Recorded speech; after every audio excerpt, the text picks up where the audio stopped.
Now, these 3 days, we can go ahead and assume that they were in a time of fasting. They were in a time where they were in a time of consecration. Basically, they weren't focused on food. They weren't focused on eating, but receiving the teachings from Jesus, listening to what Jesus had to say, and obviously receiving healing and deliverance from sicknesses, from all these things while they were here in this desolate place that they went away, or Jesus went away to, that they followed him. So they basically went away together in this desolate place. And so they were focused on those things. And so for 3 days, it says they have been, because they have been with me for 3 days now and have nothing to eat. If I send them away hungry to their homes, they will faint on the way, and some of them have come from far away. And his disciples answered him, How can one feed these people with bread here in this desolate place? And he asked them, How many loaves do you have? They said 7. And he directed the crowd to sit down on the ground. And he took the 7 loaves, and having given thanks, he broke them and gave them to his disciples to set before the people. And they set them before the crowd. 7. Verse 7. And they had a few small fish, and having blessed them, he said that these also should be set before them.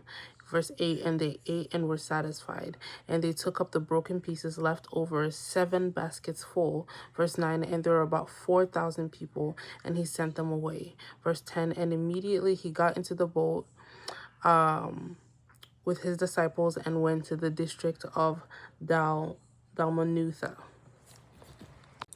And so there are one or two, like basically a couple of things that the Lord wants us to take away from this. And one is that these people, because of their, not just their curiosity, but because of their thirst for Jesus Christ, for Christ Jesus, they found themselves not even in a place where they weren't even caring about food. They weren't asking for food. They were just here to receive deliverance, to receive healing, to receive from Jesus, to receive teaching, to receive knowledge, wisdom, and everything that Jesus was offering at this moment.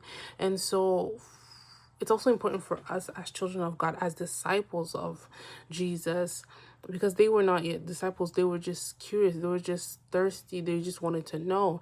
And how much more us, disciples of Jesus, children of God, should we thirst after Jesus, thirst after the presence of God, and just remain in his presence and want to just receive from him, receive wisdom, receive healing, receive everything that he has to offer to us as we're